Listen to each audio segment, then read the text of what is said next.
Elizabeth Newman, you've told stories with eerily similar echo that Donald Trump's thin skin, Donald Trump's peak, Donald Trump's political grievances often interfere with efforts of professionals to protect our national and homeland security. What do you make of this cover story, this lie about a pause being due to the holidays? I've been part of transitions. They do not take a break for the holidays. Why do you think there's a pause in the transition between the Trump team and the incoming Biden team, and what concerns you about it?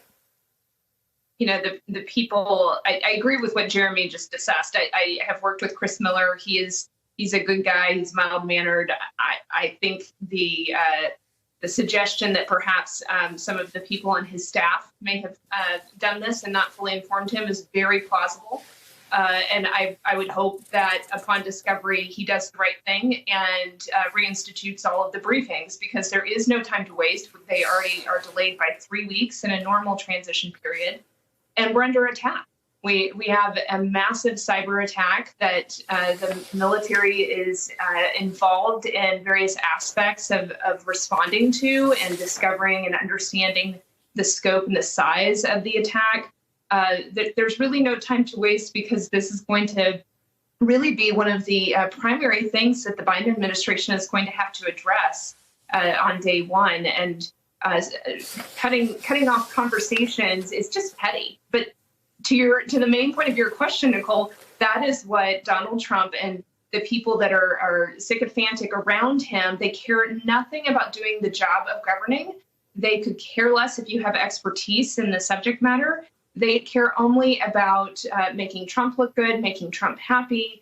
And so, and they enjoy these petty little games. And that's what this looks like, is playing politics with our national security yet again.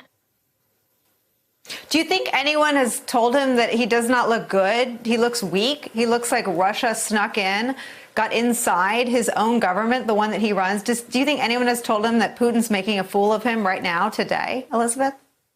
You know, from what we're hearing, nobody really wants to tell the president any bad news anymore. So I could see 2 years ago attempts at perhaps trying to educate the president of why it's important for him to take a strong stance to Russia. We've heard reporting from some of the cabinet members and from some of the White House staff that have since left about their attempts to try to educate him.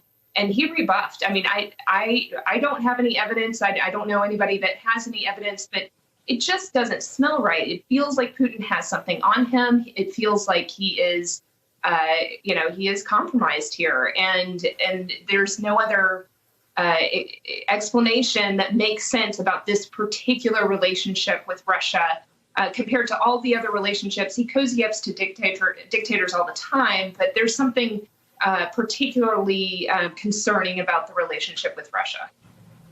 Hey there, I'm Chris Hayes from MSNBC. Thanks for watching MSNBC on YouTube. If you want to keep up to date with the videos we're putting out, you can click subscribe just below me, or click over on this list to see lots of other great videos.